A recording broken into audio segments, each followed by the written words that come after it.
Well, that is a hard ass to follow. Is she cool or what? Well, I'm going to tell you a little bit about my dad. There are two things to know about my dad. First of all, he's incredibly cheap. He is so cheap that growing up, he taught us it was silly to ever take the tollway. Because why pay a toll? And when you can drive for free, regardless of the fact that it could take you hours and hours to get to where you're going. But why would you possibly pay for the road when there are free roads? Which to this day, I agree with him, because when I go through a toll booth, I have buyer's remorse, because there are better ways to do it.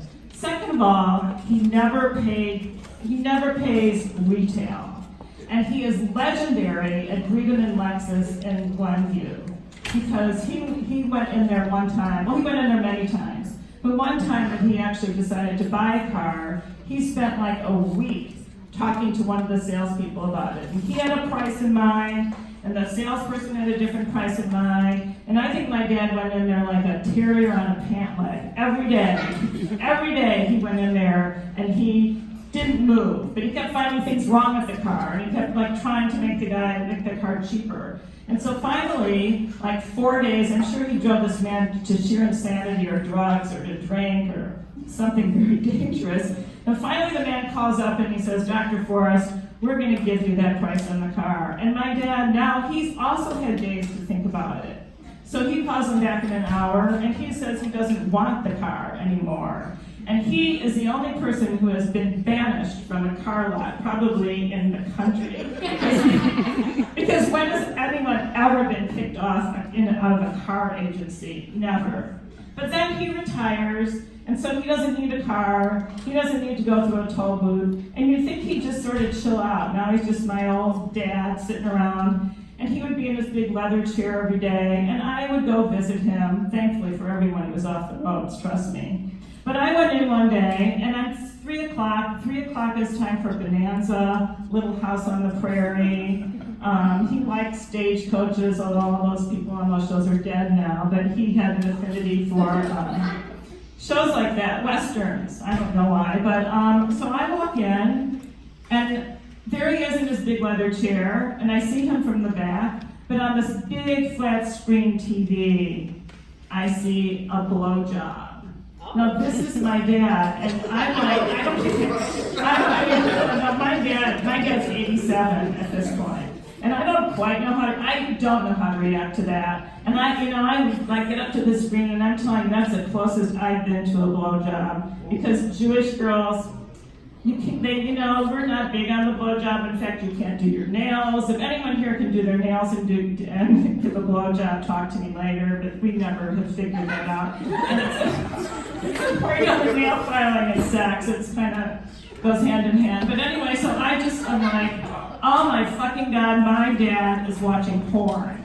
And I don't know what to do. He sees me, he throws the clicker down. He asked me if it's still raining. I'm like, raining? I mean, I can't even grasp the concept of weather at the moment. I think I blacked out. It's possible I lost consciousness. So I said, oh my God, I will go outside and see if it's still raining. So because I have to get out of there now. Like, I spent a lot of years on the couch, but Freud never covered some little girl watching her grown-up daughter watching their father get a blowjob. I think they stopped at like the Oedipal Complex.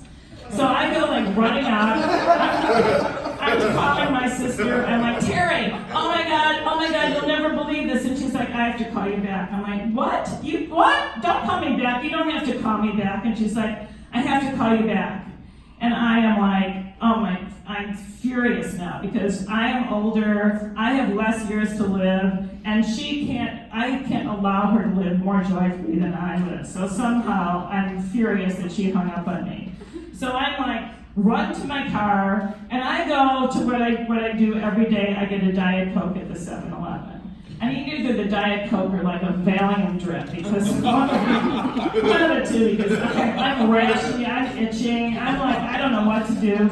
And every day I run in there and I get a Diet Coke, And I know the guy behind the counter, Raul. I run in and I'm like, Raul. I grab my diet coke, I go up to the counter, and I'm like, I'm desperate. Imagine. I have to tell somebody. I don't, mostly at this point, don't quite care who I tell, so I'm like, Raul, I have to talk to you.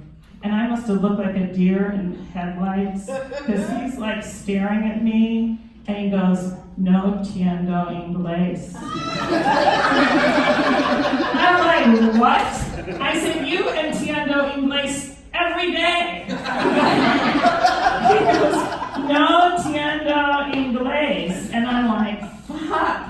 And so, he said, no hablo inglés. I'm like, you hablo all the time. And so now I'm a little bit desperate, and I go outside, and tied to the bike rack is a big old golden retriever. And I know they're good listeners because I've had one. So I sit down, and I said, I have to tell you about my day. So I tell him the entire story, and he looks at me with those big, beautiful eyes.